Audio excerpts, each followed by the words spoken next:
नमस्कार दोस्तों, मैं तनु जसवाल आपका एबीसी एजुकेशन एकेडमी के डिजिटल प्लेटफॉर्म पर स्वागत करता हूं। हमारी उत्तराखंड प्रश्न सीरीज के 9 भाग आ चुके थे। आज हमारा इसका 10वां भाग है। ये जो 10वां भाग आज है, इसके बाद 2-3 भाग लगातार चंद वंश के आएंगे, क्योंकि इससे पहले कार्तिकेयपुर राजवंश हमने पढ़ा था। उस वंश के हमने क्वेश्चन लगा लिए थे। हमने चंद वंश की जो वीडियो थी या जो लेक्चर थे वो कंप्लीट कर लिए हैं। अब उस चंद वंश को पढ़ने के बाद इसके क्वेश्चन लगाएंगे। ठीक, अब ये क्वेश्चन इसलिए इसको लगातार लेक्चर सीरीज के बाद लाया जा रहा है ताकि अगर आपका कोई प्रश्न वहां छूट जाता है लेक्चर सीरीज में तो वो यहां पर कंप्लीट हो जाएगा। ठीक है, तो लेक्चर सीरीज को शुरू करते हैं। अपना पहला क्वेश्चन स्क्रीन पर, सोमचंद को चंद वंश का संस्थापक किसने माना था? ठीक, तो एटकिंसन, फ्रेजर, हर्षदेव जोशी और हैमिल्टन। तो इनमें से किस व्यक्ति ने इसको माना था? तो इसका सही उत्तर है Atkinson. Atkinson, Shyamlal, doctor Shyamlal और डॉक्टर अजय रावत, इन तीनों ने सोमचंद को चंद वंश का क्या माना है? संस्थापक माना है। जबकि फ्रेजर, हर्षदेव जोशी और हैमिल्टन किसको मानते हैं? थोरचंद को। चलिए आगे बढ़ते हैं अगले क्वेश्चन पे। अगला क्वेश्चन, इलियट के अनुसार कुमाऊं के चंद शासक स्वयं को किसका वंशज मानते थे? Option A Trilochanpal, option B Chandpal, option C Yashovarman, option D Rampal. तो इसका जो सही उत्तर है बताइए। इसका उत्तर है चांदपाल। और ये जो चांदपाल था, माना जाता है कि ये झूसी का रहने वाला था। कहां का? झूसी का रहने वाला था, जो कि इलाहाबाद के पास है। ठीक है, आगे बढ़ो। क्वेश्चन नंबर 3, झूसी किन शासकों का मूल स्थान है? तो झूसी परमार, चंद, कार्तिकेयपुर और पौरव। तो उत्तर देखते हैं कि हमारा उत्तर क्या है। हमारा उत्तर है चंद वंश। चंद वंश के राजाओं का मूल स्थान क्या है? झूसी। जबकि परमारों का मूल स्थान धार, गुजरात। कार्तिकेयपुर के राजाओं का मूल स्थान अयोध्या। आगे बढ़ो। क्वेश्चन नंबर 4, निम्न में से कौन सोमचंद का किलेदार नहीं था? तड़ागी, बोरा, चौधरी और मेहरा। सोमचंद ने जब यहां पर शासन शुरू किया तो इसने नेपाली मूल के 4 लोगों को किलेदार बनाया। ये थे तड़ागी, बोरा, कार्की और चौधरी। तो इन चारों में से ऑप्शन में कौन सा नहीं है? कार्की नहीं है। और यहां हमको ऑप्शन में मिल रहा है मेहरा। तो मेहरा को इसने क्या नहीं बनाया था? अपना किलेदार नहीं बनाया था, बल्कि मेहरा और फर्त्याल को इसने सेनापति और क्या बनाया था? अपना प्रधानमंत्री। ठीक, आगे बढ़े। सोमचंद ने सबसे पहले किस जाति के शासक को पराजित किया? Option A Rawat, B Koli, C Mehra, D Phartyal.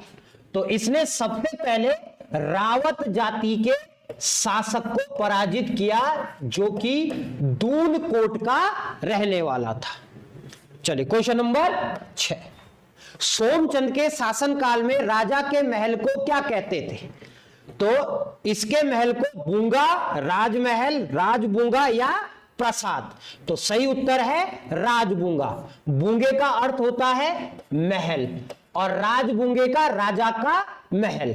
ठीक, राजबूंगे की स्थिति देख लीजिए, ऐसे बीच में राजा का महल, इधर उधर उसके किलेदार, और इनको क्या कहते थे? बूंगा कहते थे। ठीक है, चलिए आगे बढ़ते हैं। चंद शासक किसके अधीन मांडलिक राजा थे? तो ये किसके अधीन थे? डोटी के अधीन मांडलिक राजा थे। किसके अधीन थे? डोटी के अधीन मांडलिक राजा थे। और जब सोमचंद ने शासन किया उस समय जयदेव मल नामक शासक डोटी का राजा हुआ करता था। चलिए आगे बढ़िए। अजय रावत के अनुसार चंदों का शासनकाल कब शुरू होता है? तो अजय रावत के अनुसार 1025 में। और 700 किसने बोला? 700 ईस्वी कौन बोलता है? 700 ईस्वी बोला है हमारे कुमाऊं केसरी बद्रीदत्त पांडे ने। चलिए आगे बढ़ते हैं। चंपावत की स्थापना चंपा के नाम से किस राजा ने की थी? सोमचंद, ब्रह्मदेव या जयदेवमल? Option D Vamdev. तो इन चारों में सही उत्तर क्या है? वामदेव। वामदेव ने इसकी स्थापना की थी। चलिए आगे बढ़ते हैं। उत्तराखंड में पंचायत की स्थापना किसके द्वारा की गई थी? Option A Brahmdev, option B Kanakpal, option C Somchand, option D Basant Dev. तो इसका सही उत्तर है सोमचंद। उत्तराखंड में पंचायती राज व्यवस्था शुरू करने का श्रेय चंद राजाओं को जाता है, और चंद राजाओं में किसको? सोमचंद को। और इस समय जो गांव का मुखिया रहता था उसको क्या कहते थे? सयाना या बूढ़ा कहते थे। ठीक, उसके लिए दो शब्दों का प्रयोग किया जाता था। आगे बढ़ो। उत्तराखंड में रेशम उत्पादन का कार्य किसने शुरू किया था? Option A Purnachand, option B Atmachand, C Indrachand, D Somchand. तो उत्तर क्या है? इंद्रचंद। इंद्रचंद ने उत्तराखंड में किसकी शुरुआत की थी? रेशम उत्पादन की। और इसने रेशम कहां से मंगवाया था? नेपाल से। ठीक, आगे बढ़ो।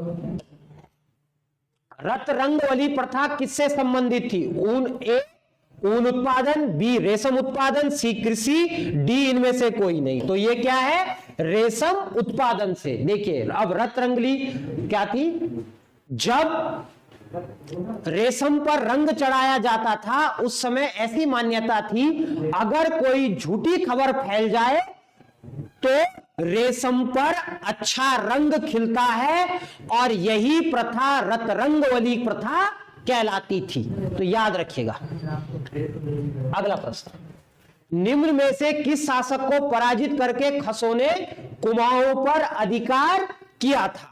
तो जीजड़, तो option A Sudhachand, option B Harichand, C Veenachand, D Narchand. तो उत्तर क्या है? वीणाचंद।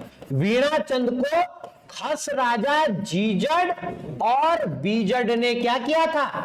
पराजित किया था, और 200 वर्षों तक कुमाऊं पर अधिकार किया था। ठीक है, 200 वर्षों तक। आगे बढ़ो। निम्न में से किस शासक ने कुमाऊं में चंद वंश की स्थापना की? 200। Option A Veenachand, B Abhaychand, C Veerchand, D Thorchand. तो किसने की थी? वीरचंद ने। ठीक है, वीरचंद ने। तो इसने सोन करायत की सहायता से यहां पर दोबारा से इसकी पुनर्स्थापना की थी। किस चंद राजा ने सबसे पहले साम्राज्य विस्तार किया था? ए अभयचंद, B Gyanchand, C Ratnachand, D Trilokchand. तो ऑप्शन डी त्रिलोकचंद क्या है? सही है। इसने भीमताल का क्षेत्र जीता था, जिसको क्या कहते हैं? छकाता कहते हैं। इसको क्या कहते हैं? छकाता कहते हैं। और इसने यहां पर किला बनाया और बोरा जाति के लोगों को बसाया। बोरा जाति के लोगों को बसाया। चलिए आगे बढ़ो। चंद वंश का पहला शासक जिसके अभिलेख प्राप्त होते हैं? Option A Trilokchand, B Gyanchand, C Ratnachand, D Abhaychand. तो किसके हैं? डी अभयचंद हमारा सही उत्तर है। इसके 1360 में चंपावत से क्या मिलते हैं? अभिलेख मिलते हैं, अभयचंद। अगला, दिल्ली दरबार जाने वाला पहला चंद राजा कौन था? Option A Bharati Chand, B Garud Gyanchand, C Vikramchand, D Somchand. तो कौन था? गरुड़ ज्ञानचंद। और याद रखना, गरुड़ ज्ञानचंद कुमाऊं का सबसे लंबे समय तक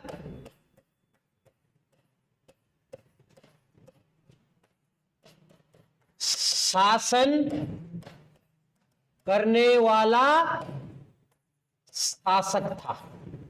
ठीक, ये इसकी क्या है? विशेषता है। ज्ञानचंद प्रथम को गरुड़ की उपाधि किसने दी थी? ए मोहम्मद बिन तुगलक, बी बलबन, सी फिरोज शाह तुगलक, डी इनमें से कोई नहीं।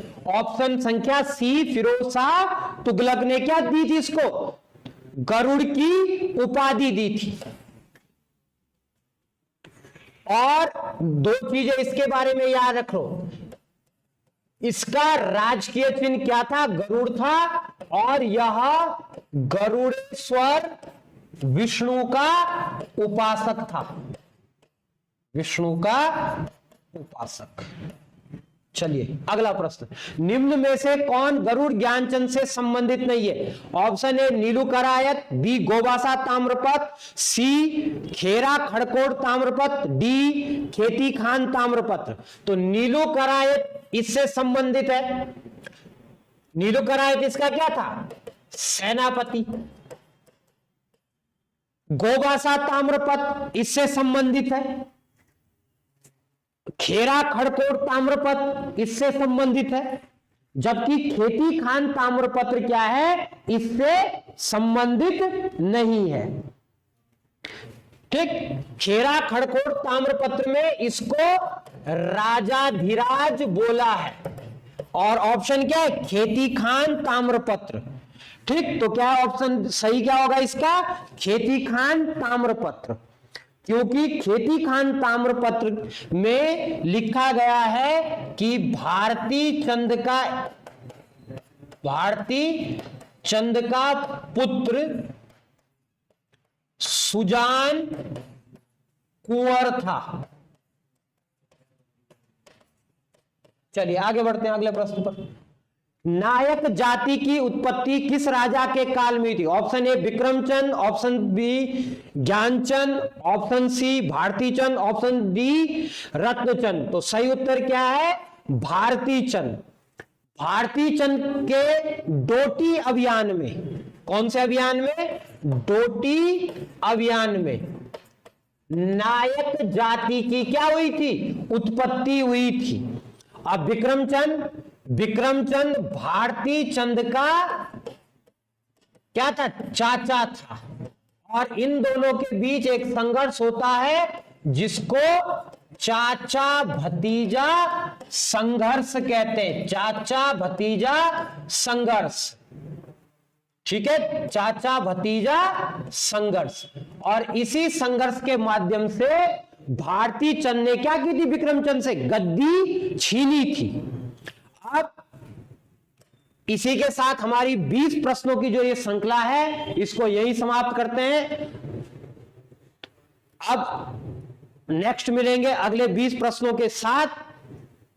तब तक आप सभी वीडियो को देखिए, चैनल को लाइक कीजिए, सब्सक्राइब कीजिए और उस पर कमेंट कीजिए ताकि हम लगातार आपको नई नई वीडियो देते रहें।